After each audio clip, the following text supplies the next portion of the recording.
और उनके बाद में नमक के साथ एल्युमिनियम का भी, ये दोनों का उदय हुआ उनके साथ साथ। तो एल्युमिनियम के पात्र जो था, एल्युमिनियम के, हमारे यहाँ जो भारत में जो पद्धति थे कांसा, पीतल, तांबा, ऐसे अन्य जो धातु थे उसमें भोजन करते थे, उसका प्रचलन था। प्राय सबके घर में धातुवीय होता था उपयोग, बर्तन पात्र। और उन लोग जब आए तो धातु तो ये भी है, लेकिन क्या किए, एल्युमिनियम पहले ला दिए। एल्युमिनियम का जो बर्तन आया, एल्युमिनियम को देखना, उसको खाना बनाने से कुछ दिन बाद में एल्युमिनियम छेदक, उसमें छेद होने लगते हैं। देखना थोड़ा सा पुराना हो, 1 साल 2 साल, तो पात्र क्या है, छेद होने लगते हैं, गलने लगते हैं। अब उस पात्र में अगर हम भोजन कर रहे हैं, खा रहे हैं, तो वही गलनांक होकर के आप भोजन में ऐड होकर के हमारे शरीर में आएगा। ठीक है। एल्युमिनियम के आने से क्या 2 चीज बढ़ता है। एल्युमिनियम के पात्र में भोजन करने से, एल्युमिनियम के युक्त भोजन होने से काश, श्वास और टीबी 3 को पैदा करता है। काश, श्वास और टीबी, ये 3 रोग को जन्म देता है। बोन भी कमजोर कर देता है। बोन भी तो सारे शरीर को गलाएगा, पहले इसको जन्म देता है। अब ये उस पात्र से शुरू होता है। आज आपके सारे जितने भी बड़े बड़े रसोई भोजनालय जहाँ भी काम चलता है, बिना उसके शायद नहीं होता है। जितने पात्र हैं शायद वो हैं। चलिए, इस पे हम, मेरा इन शब्दों को लाने का, बताने का यही था कि आप उस पे, आप ऐसे हैं जो सैकड़ों परिवार को सुधार सकते हैं। आपके संपर्क में ये देखिए संस्था, ये संस्था कितने लोगों को बंगाल में एक साथ एक छत के नीचे बैठा दिया गया है। मैं तो आभार व्यक्त करता हूँ ऐसे काम करने वालों को, जो बिखरे हुए लोग हैं उसको कलेक्शन कर दिए, जोड़ दिए, एक माला के रूप में पिरो दिए। ठीक है। उनका एक ग्रुप बना करके अगर चालू करते हैं तो उनकी बहुत सारे, जैसे हमारी सप्तऋषि आयुर्वेदा के नाम से चलता है यूट्यूब चैनल, उसमें जाएंगे, बहुत सारे जितने भी जुड़े हैं सबका कुछ न कुछ उसमें ज्ञान का आदान प्रदान होता रहता है, ज्ञान के फॉर्मुलेशन। अब 2-3 चीजें, अभी एक छोटा सा समय है सर,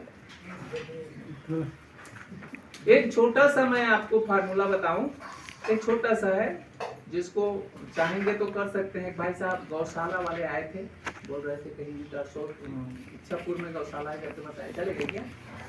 वो बोल रहे थे थोड़ा उसके विषय में बताइएगा करके। अभी जो चल रहा था, और बहुत सारे कंपनियां बंद हो गई कफ सिरप पे, अभी हुआ था कफ सिरप में, हुआ है ना, सुने होंगे, बहुत सारे कंपनियां बंद हो गई कफ सिरप। अगर आप चाहेंगे तो कफ सिरप बना सकते हैं, लिखना है तो लिख सकते हैं, और वीडियो करना है वीडियो कर लीजिए, मैं थोड़ा सा बताऊंगा, उसको बनाना भी सीख सकते हैं। इसके लगने वाली इंग्रेडिएंट्स जो हैं वो है हमारा गो अर्क, गाय का, देसी गाय का अर्क लीजिए, आधा लीटर गो अर्क लीजिए। बनाने का फार्मूला बता रहा हूं मैं आपको, आप बना सकते हैं कफ सिरप। तो आधा लीटर गो अर्क ले लीजिए, और आधा लीटर गोवर्क में आप 10 ग्राम त्रिकटु ले लीजिए।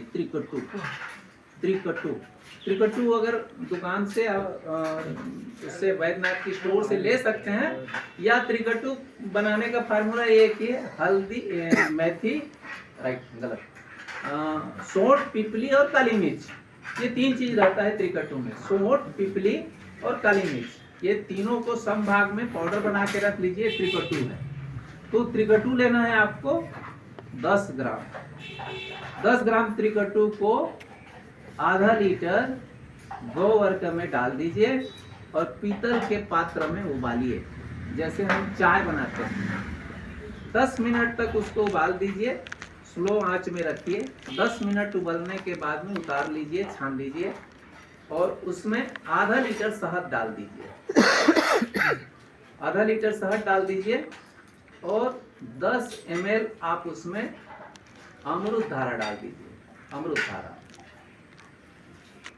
इतना डाल करके आप बोतल में भर के रख लीजिए, 2 साल तक के मैंने रखा है, खराब नहीं हुआ। एक नंबर का कफ खांसी बलगम कोई भी बच्चों को भी दे सकते हैं, कोई भी किसी को भी दे सकते हैं। कोई भी इसमें कोई मतलब ऐसा है ही नहीं जिससे वो खराब होगा। तो ऐसे छोटे छोटे फार्मूला है और उसको आप ले करके बना करके अपना परिवार पहले अपना यूज करके देखिए, अपने घर में जो रिजल्ट अच्छा दे रहा है उसको लोगों तक देने का पहुंचाने का काम करिए। और हमारी तो सिद्धांत है, ज्ञान को अपने पास में मत रखिए, बांट दीजिए। बांटने से और आपको भी संतुष्टि मिलेगी, जन कल्याण में जाएगी। जैसे ये संस्था आपको जोड़ने का काम किया है और किसी के माध्यम से ज्ञान आपके पास आता है तो उस ज्ञान को आप फैलाने का काम करिए। यही मैं आप सबसे और हमारी संस्था इस संस्था से आप लोगों के लिए बहुत बहुत आभार हूँ जो मुझे यहाँ बोलने का अवसर मिला।